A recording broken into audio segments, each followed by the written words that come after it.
എന്ത് കിട്ടും എന്ന് ജനകാലം ആലോചിച്ചതായിട്ട് എനിക്ക് തോന്നുന്നില്ല. അപ്പോൾ അങ്ങനെ സ്വാതന്ത്ര്യം കിട്ടി എന്തായാലും മാറ്റങ്ങൾ കാലത്തിനനുസരിച്ച് മാറ്റങ്ങളില്ലാതൊന്നും സാധിച്ചില്ല. മാറ്റങ്ങൾ വന്നിട്ട് അത് പല നേട്ടങ്ങളും നമുക്കുണ്ടായിട്ടുണ്ട്.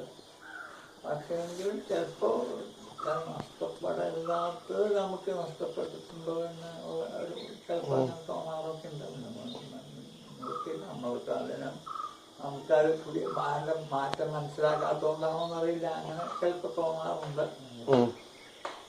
അപ്പം പിന്നെ കയറ്റി വെച്ചു ആ പഴയ മൊഴി അതിനെ അങ്ങനെ വീണ്ടും തിരിച്ച് കിട്ടുന്നത് എന്നാണ്. അപ്പം ഞാൻ പറഞ്ഞു നിങ്ങൾക്ക് അങ്ങനെ ചോദിക്കണമെന്ന് തോന്നിയില്ല. നിങ്ങളുടെ ഉള്ളിൽ ആ ഒരു ഇതുണ്ടാണല്ലോ ചോദിച്ചത്. അപ്പം അങ്ങനെ പല ചെറുപ്പക്കാരും ആ രീതിയിലുള്ള ഇതായിട്ട് കാണുന്നു. അപ്പോൾ എനിക്ക് പ്രതീക്ഷയുണ്ട്. അതുകൊണ്ട് അപ്പം ഞാൻ സൗമ്യത വെച്ച് ആണത് പറഞ്ഞത്. നമ്മുടെ MLA രാധാകൃഷ്ണനൊക്കെ ഉണ്ടാവുന്നു. അപ്പം അങ്ങനെ ഒരു പുതിയ ഇതായിട്ടുള്ള വരുന്നുണ്ട്.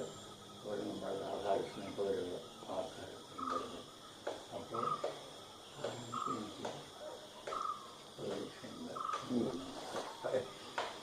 പിന്നീട് ഈ രാധാകൃഷ്ണൻ പള്ളിക്കും പ്രസംഗിക്കുമ്പോൾ എൻ്റെ ഈ പ്രസംഗത്തെ പറ്റി പറയാറുണ്ടെന്ന് കേട്ടു. ഈ ഇറയെ കെട്ടിയിട്ടാണ് സ്കൂളിലേക്ക് നടന്നത്. നമ്മുടെ മറ്റുള്ള സ്കൂളാണല്ലോ. അപ്പോൾ ആ വേഷത്തെ അതുപോലെ വേറെ വേഷമൊന്നുമില്ല. ഷർട്ടൊന്നുമില്ല, മുണ്ട് തോർത്തുകൊണ്ട് അധ്യാപകരുടെ മാഷന്മാരും തോർത്തുമുണ്ടും തോർത്തും.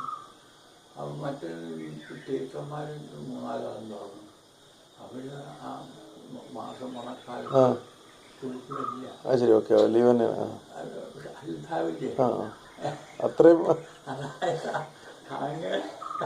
അങ്ങനെയൊക്കെയുള്ളൊരു കാലത്തെ പറ്റി നമുക്ക് തന്നെ അതൊക്കെ അങ്ങനെ ഉണ്ടാവുന്നുണ്ട്. സംശയം അത്ര അങ്ങനത്തെ ഒരു